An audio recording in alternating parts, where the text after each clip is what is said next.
გამარჯობა მეგობრებო, პირველად მინდა მოგილოცოთ ვალენტინობა.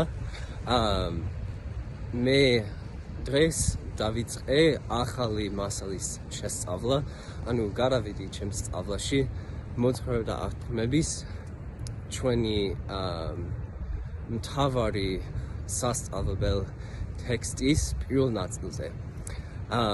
ეს ნაწილი, ანუ ეს გამოცხადება არის საკმაოდ მნიშვნელოვანი და საკმაოდ ლამაზი, ასე რომ მინდა გაგიზიაროთ ჩემი რამდენიმე აზრი მის შესახებ. ეს გამოცხადება ასახავს ღმერთის საკუთარ წინასიტყვაობას მოძღვრება და აღქმებისთვის და მიღებული იყო მაშინ, როდესაც უკვე მიღებული იყო დაახლოებით 65 გამოცხადება.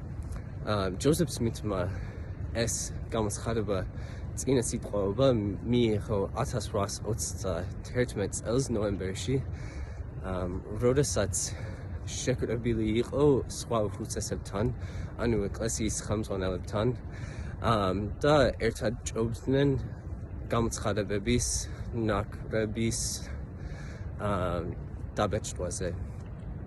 ასე რომ მნიშვნელოვნად მიიჩნიეს, რომ წინასიტყვაობა დაეწერათ, მაგრამ წარუმატებლად გამოდგა. ამის შესაბამისად, ჯოზეფ სმითმა კითხა ღმერთს და მიიღო ხსენიებული გამოცხადება. გამოცხადებაში არის აღწერილი რამდენიმე მნიშვნელოვანი თემა, რომელზეც რამდენიმეზე უკვე ვისაუბრე, მაგალითად მარადიულ აღთქმაზე. ასევე უნდა აღინიშნოს, რომ ამ წინასიტყვაობაში ღმერთი მიმართავს ყველა ადამიანს მთელ მსოფლიოში და აცხადებს მის მიზანს ყველა ადამიანისთვის, რომ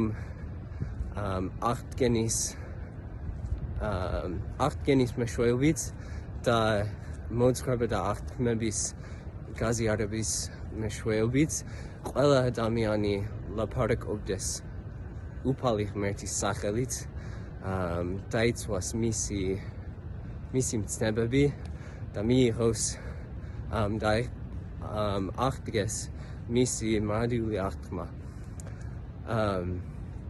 მე გიწევთ წაიკითხოთ ეს ლამაზი წინასიტყვაობა და დაფიქრდეთ მის მნიშვნელობაზე.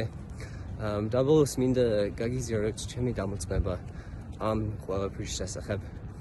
მე ვიცი, რომ ეს ეკლესია, უკანასკნელ დღეთა წმინდანთა იესო ქრისტეს ეკლესია, არის იესო ქრისტეს ჭეშმარიტი და ცოცხალი ეკლესია დღეს დედამიწაზე.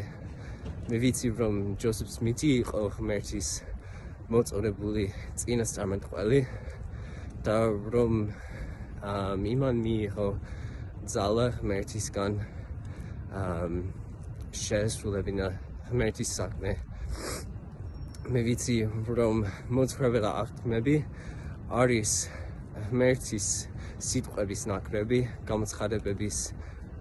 ღმერთისგან გამოცხადებების ნაკრები. და ასევე ვიცი, რომ მორმონის წიგნი არის ღმერთის სიტყვა, რომ ნამდვილად მოწმობს იგი იესო ქრისტეს ღვთაებაზე და ღვთიურ მისიაზე და ვიცი, რომ თუ თქვენ იმას ისწავლით მორმონის წიგნს, მოძღვრება და აღქმებს და ბიბლიას, თქვენ იპოვით სიხარულს, იპოვით ჭეშმარიტებას და მიუახლოვდებით ღმერთს. ამაზე მოცმობ იესო ქრისტეს წმინდა სახელით. ამინ. თუ რაიმე კითხვები გაქვთ, გთხოვთ მომწერეთ და კომენტარეთ და სიამოვნებით გელაპარაკებით. აბა, კარგად.